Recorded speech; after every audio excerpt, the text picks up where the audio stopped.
Hello everyone, happy Cancer new moon. Cancer is the sign of nurturing, of family, of cardinal emotions. And if you take a look at it, when you take a look at the astrological pathway of humankind, how we become humans and what we do, when the incarnating soul decides to come to the earth plane, it needs will and desire to do so. And that is symbolized by Aries. And of course, it is a fire sign because fire is the element of transformation.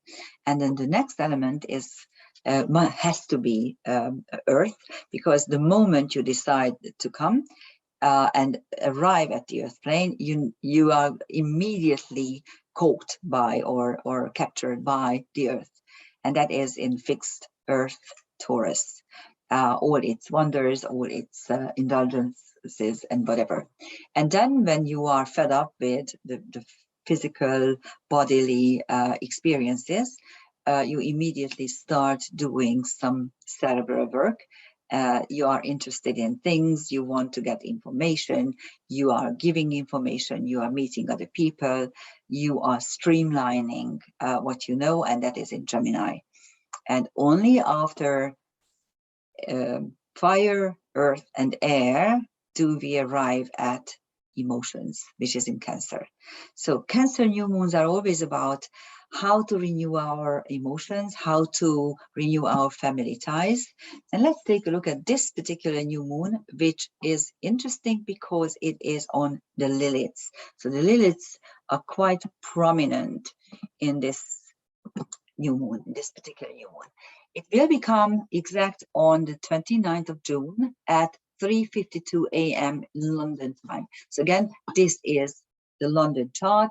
As you can see, it is still below the horizon, and the Sun-Moon conjunction is on the Black Moon Lilith, and close by is the asteroid Lilith as well. In the solstice chart, the Black Moon and the asteroid Lilith were exactly conjunct, and now the Sun Moon arrived at their point. The Moon will cross over the asteroid Lilith within 8 hours, so still on the new moon day, and the Sun will take another 4 or 5 days before it becomes exactly conjunct with Lilith. But with the Black Moon, they are both the luminaries are right there. In the London chart, this triple or fourfold conjunction falls into the second house. So it's technically in the first house, illuminating your pathway, but also it is kind of shining into the second house as well. Let's take a look at the main features of this chart.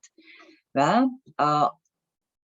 you still have the midpoint structure that was present in the solstice chart for the 21st of June, because Neptune in the meanwhile stopped on its celestial course and started to get retrograde. So you still have the asteroid Astrea, which is the fifth of the asteroids, denoting karma breaking and destiny changing. You still have it on the Sun Neptune midpoint. So Neptune is, of course, your dreams, your aspirations regarding transcendental things. It's also the arts. It's also all kinds of occult and esoteric knowledge. And Juno is the official wife, the first lady, committed relationships. So that is what Astrea now joins, so to speak. And then the dark moon Lilith is getting close to Jupiter. Within about a couple of days, they will be conjunct. This is an applying conjunction. So the third Lilith is also quite prominent in this chart. That is why I call this Cancer new moon a Cancer new moon, a Lilith moon, really a Lilith new moon. And if you take a good look, Mars and Aries are exactly conjunct. This is only applying in the solstice chart. So yes, the war is still raging, drastically altered outward circumstances, and Mars, the will to fight, are exactly conjunct. And Chiron is kind of at the midpoint of the Jupiter, Lilith, and the Chiron Mars conjunctions. But actually, if I calculate correctly, it's really Jupiter that's there, but kind of because it's conjunct and in applying conjunction, it's still Lilith, the Lilith, I mean, dark moon is still there. This denotes the acceptance of the curse. And then you still have a lot of things going on in Taurus. Compared to the solstice chart, Venus is already in Gemini. Of course, it was barely in Taurus in the last degrees. And now Sedna, creation through dissection, is becoming conjunct with Pallas Athena, the wise girl. And Pallas Athena, Sedna, tell you what to do about how to rearrange your life wisely. In the solstice chart, you had Venus, so you had to rearrange your harmony, your emotions, your love, your financial situation, and now you can rearrange anything you want, anything you wish to decide. And of course, the Uranus North Node conjunction is getting tighter. It's going to be exact in a couple of weeks. And Mercury is, of course, rising, but it's actually 6 degrees away from the ascendant, but still, it's still rising. So that's the London chart. Those are the highlights of the London chart. And you will see a trapeze at 6 to 8 degrees of the signs. And this is an inner tension trapeze. You probably, if you watch my videos, you already know that this is a very common configuration, and there are all sorts of trapezes, and they always talk about what you need to say on stage, how you can get on the stage, and what is the basis of your willingness to get on that stage. Here the basis is a trine. Vesta, the focusing principle, is trining the new moon Lilith's conjunction. So that's the base, focusing on a completely new era, a completely new potential where you need to revolt against injustice. Finally, the people are waking up, and finally they are actually trying to do stuff against stupid, idiotic government rules. And of course, Black Moon means insight and also stamina, determination, the will to be there and stay there and do what's necessary. The inner tension is caused by Jupiter's square to the new moon. This is a cardinal square, and Vesta's square to Venus, which is a mutable square. Venus and Vesta are mutually exclusive feminine archetypes, because Vesta is the focusing principle, the high priestess, while Venus is the lover. So that's what's clashing at the moment. But the top of the stage is a sextile between Jupiter and Venus, which is brilliant. And of course, the two semi-sextiles are tiny, tiny steps. Really, this is not a true trapeze. It's more like a pulpit where you can actually just step on and you can tell your truth. And the way I feel it, that this new moon may just bring some sounder voices to end this stupid war, which is going nowhere, where the longer it's going on, the extended suffering will just continue. In the meanwhile, crop cannot get to hungry people. The Russians are very happy to sell their oil and gas to other countries. Why are we doing this? I mean, who are we trying to fool? This is not Europe's benefit. No one benefits of this, only the United States. Don't be fooled. That's what it says. That's the trapeze that it says. Okay, let's take a look at the transcendental celestial objects. And here I will show you something important. Although this could be interpreted as a fourfold conjunction with the new moon Lilith and asteroid Lilith, but when you come to transcendental objects, you need to give a 1 degree orb because there are so many. So actually the Sun Moon Lilith conjunction has the fixed star Mirza, which is Beta Canis Major, which is the heralding star of Sirius, and this was a very important star for Egyptians because it heralded the arrival of Sirius as a heliacal rising star, which signified the flood.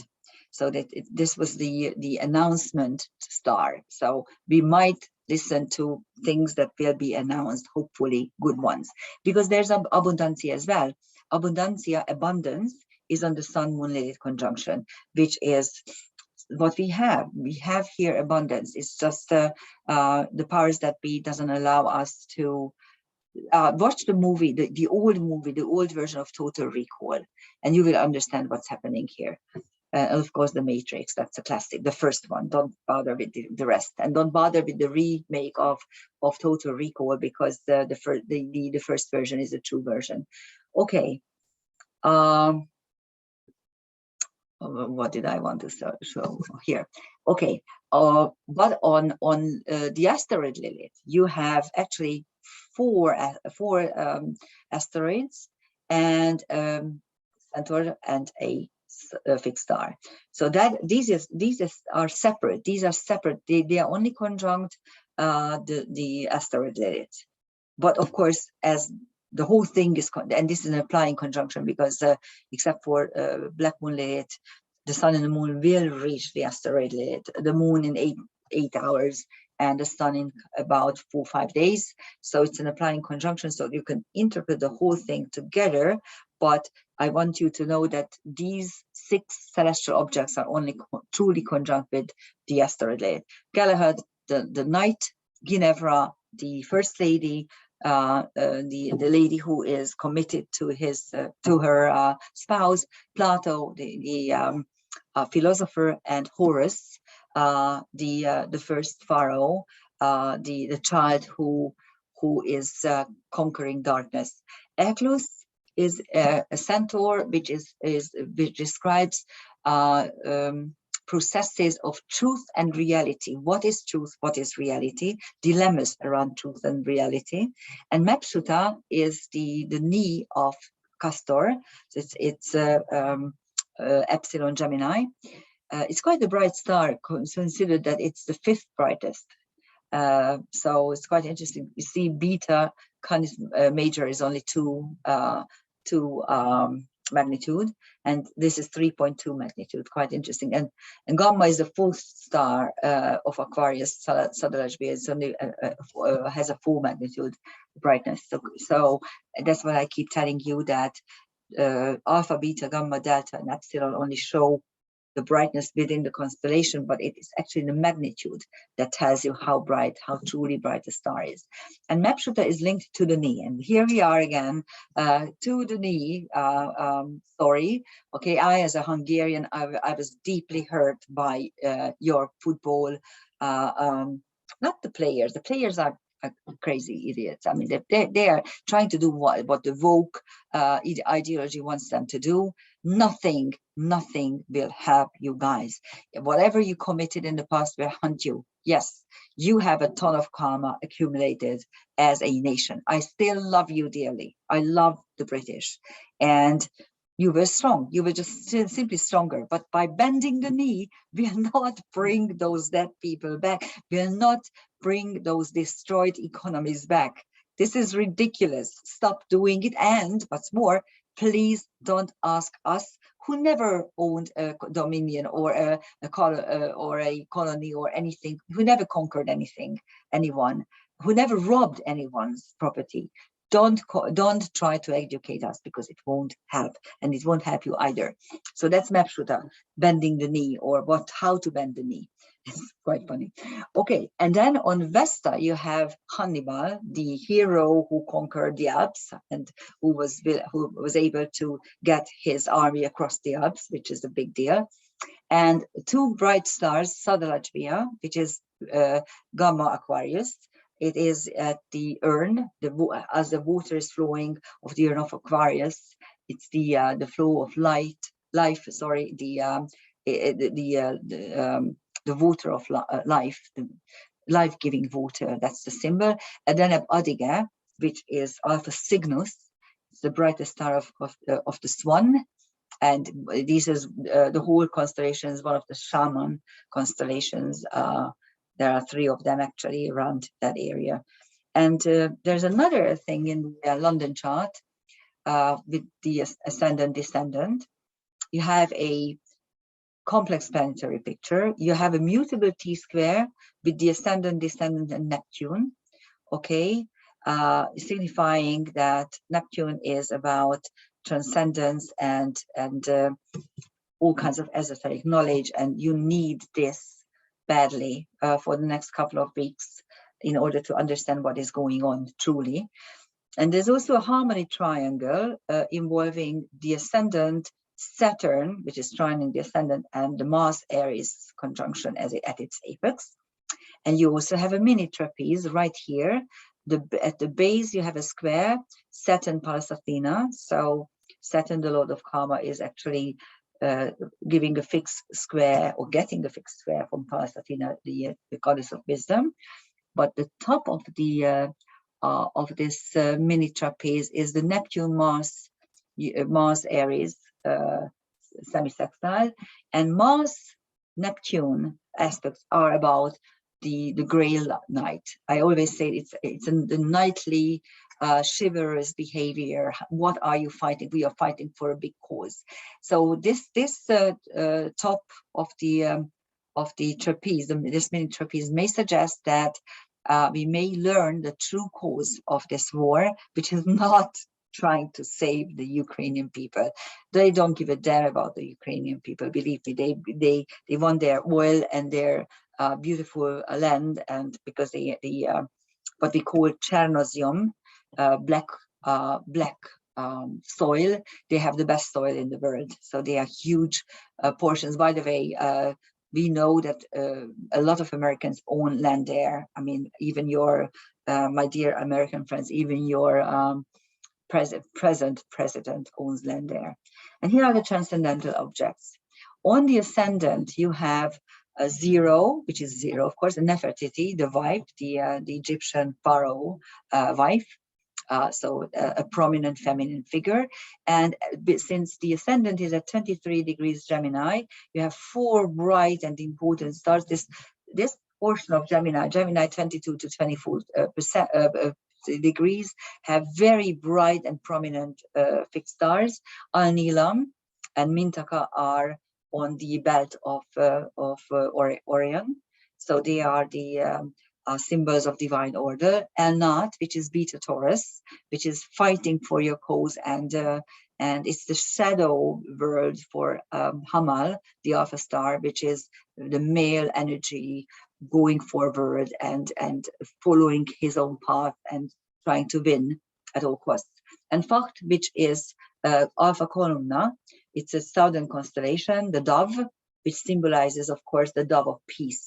So you have here everything really on the ascendant. And on the descendant, you have Medusa. Medusa, quite interesting, because Medusa was what Algol symbolizes. Algol is on Pallas Athena at the moment, and it is Beta, or actually, yes, if I did not put, yeah, here, Beta Perseus, and it is the head of the Medusa. So you have both here, quite interestingly. Actually, we will get back to Pallas Athena, but that's going to be last. And on Saturn, you have then Algadi. It's not Adiga. Adiga, it was the Alpha Cygnus, but this is Deneb Algadi, and Algadi is the knee of Delta of the Capricorn, Delta Capricornus, and it is how you can bend your energy towards what you really want to achieve. So it's a stamina energy on Saturn, which denotes stamina and also rules bones and the knee as well. On Neptune, you still have those 4 asteroids: Heracles, the hero, Darius, wealth, unlimited wealth, Hermes, the magician, and Themis, wisdom. And on Mars, you have, on the Mars Aries conjunction, you have Memphis. And in Egyptian, in Egypt, let's put it this way, Memphis is the seat of power. It's in Theba, you know that, and this means to me that the war, the outcome of the war will be decided where the seat of power truly is. we were going to watch the news anyway. And as I promised you, we are going to go back to Pallas Athena, which is wisdom.